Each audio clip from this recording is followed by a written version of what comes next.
This is the Ren's Atlas, and I'll be talking about the John Gruden investigation and Dan Snyder, the owner for the Washington football team.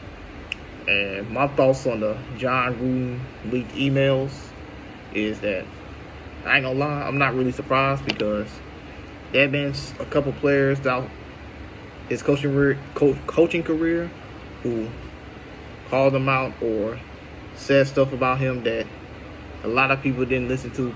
There was, I think, a wide receiver Keyshawn Johnson, who used to play for him while he was a coach of the Buccaneers, that he said that he was a racist. He didn't really care about people and etc. And he was called a diva. He was called a distraction. He was called everything you can name in the book because he called out the head coach.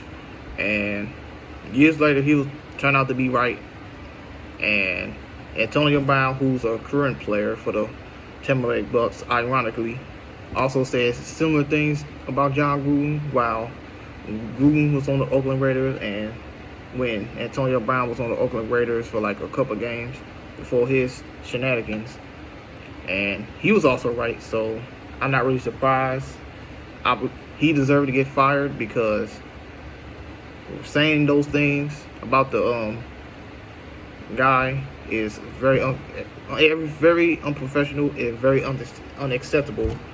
But I'm not really surprised that he said those things because, in my opinion, some of these coaches in the league have those same thoughts and same opinions about him.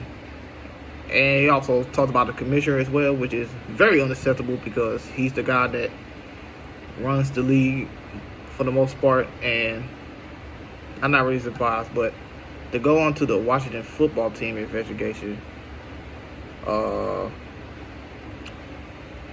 owner, Dan Snyder, talking to Washington football team fans, they don't like him at all because ever since he took over, the football team has been mediocre at best. That had talented players on their teams over the years, like Sean Taylor, Clinton Portis, Albert Hankworth. I'm trying to think of other players.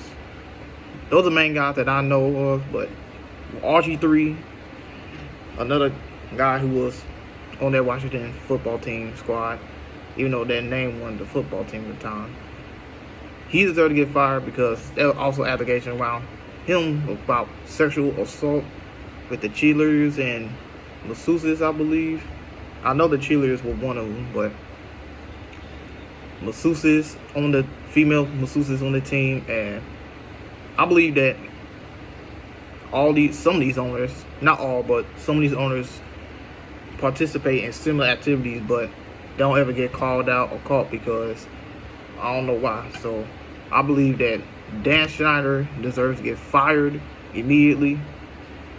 And he was the one that didn't want to change the name of from the Redskins to the football team. He was the one that didn't want the name changed. And I think that's complete bullshit because there was a poll that was released a couple years ago and majority of the Native Americans said that name Redskins was offensive, but yet and still he wanted to keep the name for some reason. So I think he deserves to lose his job now, and I think that will help the team get better, in my opinion. So thank you for this podcast. I think it was a great podcast to listen to.